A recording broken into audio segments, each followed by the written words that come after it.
नमस्कार, मैं Mohan Dubey, VSRS news में आपका स्वागत है। आज हमारे साथ एक ऐसी शख्सियत है जिन्हें किसी परिचय की जरूरत नहीं है। जी हाँ, हमारे साथ है मिलिंद एकबोटे जी, कट्टर हिंदुत्ववादी, एक गोरक्षक और कई ऐसी पदवियां इन्हें प्राप्त है। इनसे हम जानेंगे कि कई ऐसे मुद्दे हैं, काफी इनकी जो बयानबाजी है वो काफी चर्चा में रहती है। आज हमारे साथ वो मौजूद है, उनसे हम जानेंगे कि किस तरह से। सबसे पहले तो बात करेंगे कि अयोध्या में जो राम मंदिर है उसका भूमि पूजन होने जा रहा है और इस राम मंदिर में जो है ये पूरा इतिहास जो है, इसमें मिलिंद एकबोटे जी का भी अपना एक योगदान है। उनसे हम जानेंगे कि क्या योगदान है उनका। महाराष्ट्र में कोठारी बंधुओं के साथ उन्होंने जो है वो अपना ये कार्य किया है। क्या वो कार्य है, उनसे जानेंगे हम। सर, सबसे पहले स्वागत है आपका VSRS न्यूज में। जय श्री राम। सर, अयोध्या में राम मंदिर बनने जा रहा है। बहुत जल्द प्रधानमंत्री नरेंद्र मोदी जी के हाथों इस भूमि पूजन का उद्घाटन होने जा रहा है। आपका भी योगदान काफी है इस अभी भूमि पूजन में भी। किस तरह से पूरा इतिहास को देखते हैं और किस तरह से आपका योगदान रहा है? नहीं, पूरे विश्व के लिए एक बहुत बड़ी घटना हो रही है। पूरे विश्व में जिसके आनंद के लहरी सब जगह फैलाई जाएगी, ऐसी ये घटना है। बहुत मंगलमय घटना है। प्रभु राम ये मानवता का प्रतीक है और प्रभु राम के जन्मभूमि की विटंबना ये मानवता की हत्या थी। मगर अभी सत्य को पुनर्स्थापित किया जा रहा है, तो ये बहुत खुशी की बात है और हिंदू के लिए गर्व की बात है। और मेरे बारे में आप पूछेंगे तो इतना ही मैं कहूँगा कि एक कार्यकर्ता की भूमिका से जो कुछ करने की जिम्मेदारी एक इंसान कर सकता है, उतना मैंने किया है। भगवान ने मेरे को वैसा मौका दिया है। भगवान के आशीर्वाद से 2 बार हम कार सेवा को गए हैं। पहले बार जब हम गए तब सब गाड़ियाँ रोक दी गई थी और 200 किलोमीटर तक हमको पैदल चलना पड़ा। और बाद में नैनी स्टेशन में हम उतरे, वहाँ से प्रयाग को गए और प्रयाग से फिर अयोध्या को पैदल गए हैं। तो ऐसा हमारा पहला जो कार सेवा था, उस समय कोठारी बंधु का बलिदान हुआ था। हम 3 दिसंबर को वहाँ पहुँचे, मगर कार सेवा का निर्धारित समय 30 नवंबर था और 30 नवंबर के दिन कोठारी बंधु का बलिदान हुआ था। मगर उनके बलिदान की वजह से सभी कार सेवक संतप्त थे और अपनी जान राम जन्मभूमि के लिए न्यौछावर करने को तैयार थे। मुलायम सिंह का कुशासन था, मगर लोग बहुत बड़ी संख्या में हिंदुस्तान के हर हिस्से से आ रहे थे और उससे बहुत बड़ी जनजागृति उत्तर भारत में हो गई, उत्तर प्रदेश में हो गई। और उत्तर प्रदेश में सत्ता का परिवर्तन होने के लिए यह 89 की जो कार सेवा थी, यह बहुत परिणामकारक रही। इसका नतीजा बहुत अच्छा निकला और कल्याण सिंह की बीजेपी की सत्ता स्थापन हुई। बाद में वापस 92 में हम कार सेवा को गए थे और कार सेवा के समय जब बाबरी ढांचे के गुंबद पर भगवा झंडा लहराया गया और जय श्री राम की ललकार उठी, तो पहले 5 लोग जो दौड़कर गुंबद पर गए थे, उसमें मैं था। ये मेरे लिए बहुत अभिमान की बात है और मैंने भी कार सेवा किया है। गुंबद तोड़ने का काम मेरे हाथों से भी हुआ है और ये महाराष्ट्र की जो शौर्य की बात है, वो शौर्य प्रकट करने का मौका भगवान ने मुझे दिया। इसलिए मैं छत्रपति शिवाजी महाराज का नाम लेकर वहाँ कार सेवा करने में बहुत आनंद लिया है। सर, जिस तरह से राम जी का एक तरह से वनवास जो है वो खत्म होने जा रहा है, अभी जिस तरह से भूमि पूजन का एक ये कोरोना महामारी के कारण जो है कई राम भक्त जो है वो अयोध्या नहीं पहुंच पा रहे हैं, तो कहीं ना कहीं राम भक्तों को ऐसा लग रहा था कि भूमि पूजन में जाए, वहां पे शामिल हो, क्योंकि इतना बड़ा ये त्योहार है सबके लिए। तो आपके मन में भी कहीं ना कहीं इच्छा होगी कि भूमि पूजन के लिए वहां पे हम जाए, वहां पे शामिल हो। ये बात तो ठीक है, भूमि पूजन में जाने की इच्छा मन में होना ये तो स्वाभाविक बात है। मगर इतना बड़ा काम जब उधर हो रहा है और उसके लिए जो प्रशासन की व्यवस्था है उनको सहकार्य करना भी अपना कर्तव्य है, अनुशासन को निभाना चाहिए। उधर जो लोग हैं उनके रूप से हम ही उधर हैं, ऐसा समझकर हम जिस स्थान पर हैं उस स्थान पर प्रभु राम की जय जयकार गूंज उठनी चाहिए। पूरा देश प्रभु राम जी का है, पूरा विश्व प्रभु राम जी का है। इसलिए हम जहां हम अभी है वहां अयोध्या खड़ी करने का काम हम करेंगे, वहां राम नाम की जय जयकार करने का काम हम करेंगे। लेकिन जिस तरह से महाराष्ट्र में कुछ राजनेता है जो इस पर भी राजनीति कर रहे हैं कि भूमि पूजन जो है वो अभी नहीं होना चाहिए था, आगे ढक देना चाहिए था, इस विषय को आप कैसे देखते हैं? क्योंकि कई सालों बाद अब जो है वो राम भक्तों को इतना बड़ा सौभाग्य प्राप्त हो रहा है, लेकिन उस पर भी राजनीति की जा रही है। ये कितना सही है और कैसे देखते हैं आप इस पर? जो लोग राम जन्मभूमि के शिलान्यास के बारे में सवाल खड़े करते हैं उनके सामने मैं भी एक सवाल रखता हूं कि जो राम जन्मभूमि के शिलान्यास के बारे में आप बोलते हैं वो बकरीद के बारे में क्यों नहीं बोलते और रमजान ईद के बारे में क्यों नहीं बोलते? आप केवल हिंदुओं को सिखाने का नाटक क्यों करते हैं? एक नेता है, बड़ा नेता है, उसने बोला कि राम मंदिर बनाने से कोरोना जाने वाले आएगा। कोरोना जाएगा क्या, ऐसा उसका सवाल है। हम उसको बोलते हैं कि तुम्हारे दिल को कोरोना हो गया है और जब राम मंदिर बनेगा तो मंदिर निर्माण से राष्ट्र निर्माण हो जाएगा और तुम्हारे दिल का भी कोरोना हट जाएगा। तो तुम्हारे दिल को जो कोरोना हुआ है ना, वो बहुत गलत बात हुई है। वो इस देश में मुस्लिमों का लांगुल चालन करने की जो प्रथा पड़ी है उससे सब राजनीति बिगड़ गई है। मगर जब हिंदू शक्ति उमड़ आएगी तब ये कोरोना खत्म हो जाएगा, मुस्लिम लांगुल चालन की बात खत्म हो जाएगी। सर, गोरक्षक आपकी एक ऐसी पदवी है, महाराष्ट्र में सभी लोग आपको गोरक्षक के तौर पर बहुत जानते हैं। इन दिनों जो है वो गोरक्षा के चलते जो है कानून भी लाया गया है, लेकिन जिस तरह से उनकी रक्षा होनी चाहिए वो नहीं होती नजर आ रही है। कई जगहों पर अभी भी गाय कटती नजर आ रही है। इस पर आपकी क्या राय है और किस तरह से आप उपाय योजना कर रहे हैं इस पर? आप बहुत आभारी हो आपका, क्योंकि गौ माता की जो वेदना है, गौ माता का जो अपमान है, वह विषय आपने निकाला। वो हमारे देश के लिए, हमारे संस्कृति के लिए, हमारे धर्म के लिए और हमारे हर एक हिंदू के जीवन के लिए सबसे बड़ा महत्व का विषय गौ माता का है। यदि गौ माता का सम्मान हम नहीं कर सके तो हमको जीने का भी अधिकार नहीं है। और ये बात सही है कि गवर्नमेंट ने कानून लाया, मगर कानून का जो इम्प्लीमेंटेशन होना चाहिए, जिस प्रभुता से कानून का अमल होना चाहिए, वो महाराष्ट्र में नहीं हो रहा है। और इसका कारण यह है कि जनता का जो दबाव और प्रभाव शासन पर और प्रशासन पर होना चाहिए वो नहीं है। ये बहुत बड़ी खेद की बात है। हमारे युवकों को आपके माध्यम से मैं विनती करूंगा कि जो लोग गाय को प्रेम करते हैं वो निर्भयता से गोरक्षण के लिए आगे बढ़ने चाहिए। और गोरक्षण का एक सूत्र है, गाय कटेगी तो कसाई कटेगा। आपको ये बात कठिन लगेगी, ये सभ्यता छोड़कर बात कर रहा हूं ऐसा लगेगा, मगर गाय के ऊपर हमारी आस्था है तो हमारे आस्था को ठेस पहुंचाने का अधिकार किसी को भी नहीं है। यदि हमारे आस्था के ऊपर कोई ठेस पहुंचाएगा तो उसको भी उसका दंड मिलना चाहिए। इसलिए यदि यहाँ के युवक गाय कटेगी तो कसाई कटेगा यह सूत्र का स्वीकार करेंगे तो ही गोरक्षा हो सकती है।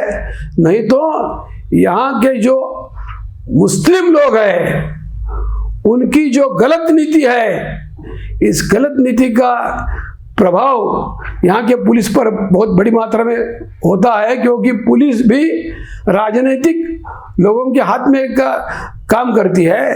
तो राजनीतिक लोगों के ऊपर भी जनता है, और जनता ने अपना सूत्र राजनीति को बताना चाहिए।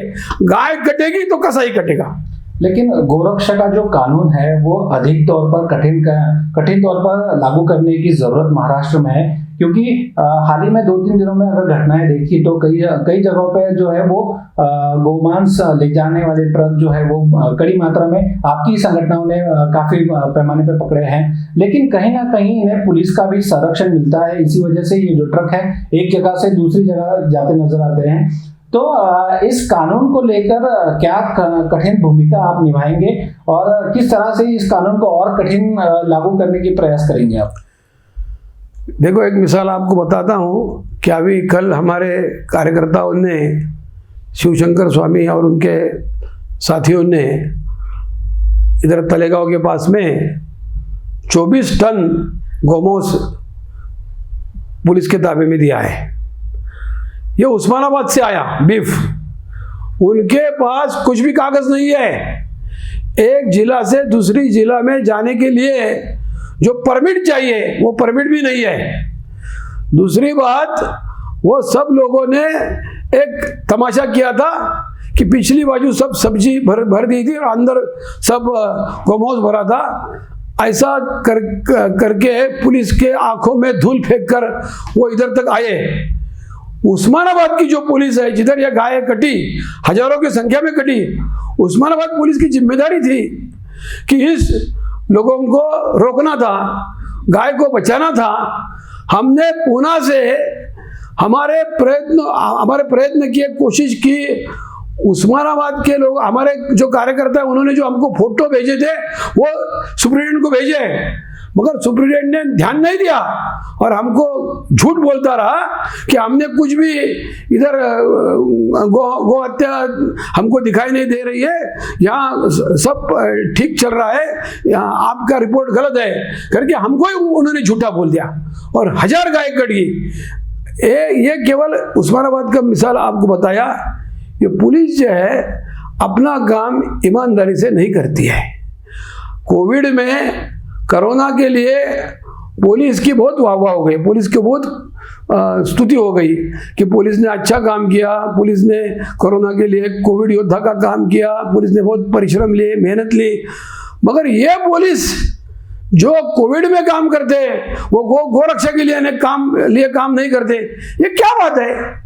इसमें कुछ समझ में नहीं आ रहा और इसमें ज़्यादा बात करना भी उचित नहीं है। मगर पुलिस के सब काम के बारे में प्रश्न उपस्थित रहता है, प्रश्न खड़ा रहता है, ऐसी ये सब बातें हैं। तो मैं विनती करूंगा उच्च पदस्थ पुलिस अधिकारियों को कि उन्होंने इसके बारे में सोचना चाहिए और अपने पुलिस विभाग में, अपने आरक्षी विभाग में कुछ तो बदलाव लाना चाहिए, परिवर्तन लाना चाहिए। जैसे कि कई मुद्दे हैं गोरक्षा कानून को लेकर भी कि वो उनकी अमल बजावनी जो है वो कठिन रूप पे की जानी चाहिए। दूसरा एक विषय है कि आपका नाम जो है कट्टर हिंदुत्ववादी के तौर पर लिया जाता है और जैसे कि कोरेगांव भीमा मामला है उसमें भी आपका नाम लिया गया है। इन सभी मुद्दों को किस तरह से देखते हैं आप? एक कट्टर हिंदुत्ववादी है, आपके बयान हमेशा राजनेताओं को चुभते हैं, तो इसको कैसे आप देखते हैं? पूरा हमारे जो बयान रहते हैं वो सामान्य आदमी जो है, आम आदमी जो है, उनके दिल में जो भावना रहती है वो व्यक्त करने के लिए हम कोशिश करते हैं। हम ऐसा कोई राजनीतिक बयान नहीं देते कि किसी को खुशी लगे, किसी को दुख होना चाहिए, किसी का अपमान होना चाहिए, हमारे स्वार्थ का कोई संदेश हमारे परिवार में जाना चाहिए, ऐसा हम नहीं करते। हम केवल यहाँ का जो हिंदू है उसकी जो वेदना है वो सामने रखने का प्रयास करते हैं। मगर दुर्भाग्य से ये राजनीति यहाँ की ऐसी चल रही है कि जैसे हिंदू को कोई अधिकार नहीं है, हिंदू को कोई अस्तित्व नहीं है और हिंदू केवल उपयोग करने की एक वस्तु है, वापरने की एक वस्तु है, ऐसी विचारधारा रखने वाले लोग राजनीति में कुर्सी पर बैठ गए हैं। इसलिए हमको उनके सामने खड़ा होना पड़ता है। देखिए, कई लोग हैं जो हिंदुत्ववादी के मुद्दों पर बात करते हैं और तुरंत उस पर राजनीति शुरू हो जाती है। तो ऐसे राजनेताओं को आप क्या कहेंगे कि कई विकास कामों के मुद्दे हैं, उन पर वो बहस नहीं करते, लेकिन ऐसा कोई मसला अगर सामने आ जाता है तो बड़े बड़े दिग्गज जो नेता हैं वो इन पर ऐसे मुद्दों पर बात करते हैं। तो ऐसे राजनेताओं को आप क्या कहेंगे? ये सब गलत लोग हैं और इनके बारे में इतना ही बोल सकते हैं कि इनका कोई फिक्स एजेंडा नहीं है। इनके सामने मातृभूमि के सेवा का कोई ध्येय नहीं है। जनता के विकास के मुद्दे पर इनका ध्यान भी नहीं है। ये केवल अपने स्वार्थ की राजनीति जानते हैं, अपने कुर्सी की राजनीति जानते हैं। और हमारी जनता थोड़ी भोली है, इसलिए कई दिन तक इनका राज चलता है, मगर सत्य जो है परेशान हो सकता है, मगर सत्य का पराभव कभी नहीं होता है। ये जो लोग हैं असत्य लोग हैं और इनका जो है एक अंतिम क्षण आने वाला है। इनकी जो है विचारधारा है वो भी बहुत गलत है और लोग समझ जाएंगे और इनके अपने मन से हटा देंगे। सर, मेरे आखिरी दो सवाल है। एक तो गौमाता बचाओ में जो भी कार्यकर्ता अपना योगदान देता है, उनकी सुरक्षा को लेकर भी कई मुद्दे खड़े होते हैं कि उन पर भी हमले होते हैं कई बार, लेकिन कानून में जो है ऐसी कोई प्रावधान नहीं है कि ऐसे कार्यकर्ता को संरक्षण देना चाहिए। इसको लेकर आपके क्या प्रयास रहेंगे? और दूसरा मेरा अयोध्या राम मंदिर को लेकर सवाल है कि जिस तरह से महाराष्ट्र से बहुत बड़ा योगदान जो है वो राम मंदिर भूमि पूजन के लिए है, कोठारी बंधु का जो बलिदान है वो इस भूमि पूजन से जो है वो सफल रहता है कि भूमि पूजन हो रहा है, जिन्होंने भी अपना बलिदान दिया था वो अब फलित हो रहा है। कोठारी बंधुओं को मैं नमन करता हूँ, उनकी पावन स्मृति को, प्रेरणादायी स्फूर्तिदायी स्मृति को मैं नमन करता हूँ और उनके बलिदान को भी मैं अपने अंतःकरण में रखता हूँ। तो बात यही है कि उनका जो त्याग था वो एक जो चिंगारी थी, उसकी बहुत बड़ी ज्वाला देश भर फैली और उस ज्वाला के बोलते हैं ना वो जो ज्वाला थी, इतनी उसकी ताकत थी कि उससे उसकी इतनी गर्मी थी कि सभी लोगों के मन में जो कुविचार थे और हिंदू को पराजित करने की जो इच्छा थी वो जल गई, नष्ट हो गई। ये सब कंट्रीब्यूशन कोठारी बंधु का है। हर एक के मन में बाबरी मस्जिद थी, मगर हर एक के मन में जो बाबरी मस्जिद थी वो तोड़ने का काम कोठारी बंधु के बलिदान के वास्ते हुआ है। यह उनका बहुत बड़ा काम हुआ और हर एक के मन की बाबरी मस्जिद टूट गई, हर एक के मन का सेकुलरिज्म खत्म हो गया, इसलिए हिंदुत्ववाद पनप गया, इसलिए सत्ता पर मोदी जी बैठ गए और इसलिए राम मंदिर का जो राजमार्ग था वो खुला हो गया। तो कोठारी बंधु का बहुत बड़ा योगदान है और उन्होंने अपने जीवन को सफल बनाया है। बेमौत मरते हैं मरने को डरने वाले, मरकर भी नहीं मरते देश पे मरने वाले, तो ऐसे कोठारी बंधु है। मगर फिर भी मैं यही चाहता हूँ कि किसी भी हिंदू की हालत कोठारी बंधु जैसी नहीं होनी चाहिए। हिंदू का जीवन अनमोल है क्योंकि हिंदू के मन में ये मातृभूमि के बारे में बहुत बड़ी आस्था और भक्ति और श्रद्धा है। तो जिस अंतःकरण में मातृभूमि के लिए भक्ति है, उस अंतःकरण की आज बहुत जरूरत है इस देश के विकास के लिए, इस देश के बल के लिए, इस देश के सामने जो समस्याएं खड़े हैं, इस देश के सामने जो शत्रु खड़े हैं उनसे लड़ने के लिए। इसलिए कोई भी हिंदू मरना नहीं चाहिए। हिंदू सुरक्षित रहना चाहिए और हिंदू को अपना काम करने का पूरी आज़ादी मिलनी चाहिए। इसलिए मैं यही चाहूँगा, प्रभु राम जी को ही प्रार्थना करूँगा कि कोठारी बंधु जैसा बलिदान का समय वापस नहीं आना चाहिए। और गोरक्षा के बारे में जो रक्षक है, गोरक्षक है, उनके प्रोटेक्शन की जो बात है वो बात आपने बहुत सही निकाली है। अभी हमारे शिवशंकर स्वामी जी है, उनका प्रोटेक्शन 2-3 महीने से नहीं था। कसाई लोगों ने यहाँ के राजनीतिक लोगों के पास कंप्लेंट किया था और राजनीतिक लोगों ने उनके चक्कर में आकर स्वामी की प्रोटेक्शन हटा दिए थे। मगर जनता का आक्रोश इतना बड़ा हुआ, स्वामी ने आज तक जो सत्य काम किया है और गौ माता का जो आशीर्वाद लिया है, उसकी पावर इतनी थी कि वो राजनीतिक लोगों की आंखें भी इतने जल्दी खुलेंगे हमको नहीं लगता था, मगर वो खुल गए और स्वामी को 2 दिन पहले ही प्रोटेक्शन दिया गया है। मगर हमारे पूरे महाराष्ट्र में हर एक जिले में ऐसा एक स्वामी है और कसाई लोग बहुत बड़ी संख्या में आती है। मॉब लिंचिंग तो कसाई करते हैं।